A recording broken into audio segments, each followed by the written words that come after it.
Hello friends, আজকের recipe পান্তা ভাত। স্টপ স্টপ স্টপ, কেউ চলে যাবেন না। পান্তা ভাত শুনে কেউ পালিয়েন না। এই খাবারের যে কত গুণ সেটা একবার শুনে যান। একটু স্টাইল করে যদি বলতাম আমি কার্ড রাইস, তাহলে হয়তো বা সবাই ইন্টারেস্ট পেতেন। ভাই যে নামেই ডাকেন, গুণ তো একই থাকবে। এটার হেলথ বেনিফিটটা যদি আপনাদের জানা থাকে তাহলে অবশ্যই একবার হলেও ট্রাই করে দেখবেন।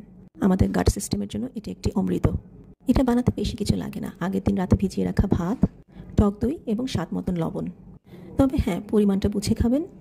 প্রতিটা খাবারেরই পরিমাণ বুঝে খাওয়া উচিত, হোক সেটা ব্রাউন রাইস অথবা লাল আটার রুটি। পরিমাণ সঠিক থাকলে কখনোই আপনি মোটা হবেন না। কিন্তু আপনি যদি এখন গামলা ভরে পান্তা ভাত খান আর মোটা হয়ে যান, তার জন্য কিন্তু আমি দায়ী না।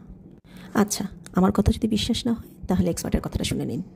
Super healthy, rich in protein also. ये बहुत ही बैलेंस्ड एक मील है। वर्ल्ड की हेल्दीस्ट मील सब में शेयर करो, लाइक करो, फॉलो करो, फटाफट से शेयर कर दो। কি এখন বিশ্বাস হলো? এতক্ষণ আমার সাথে থাকার জন্য থ্যাংক ইউ।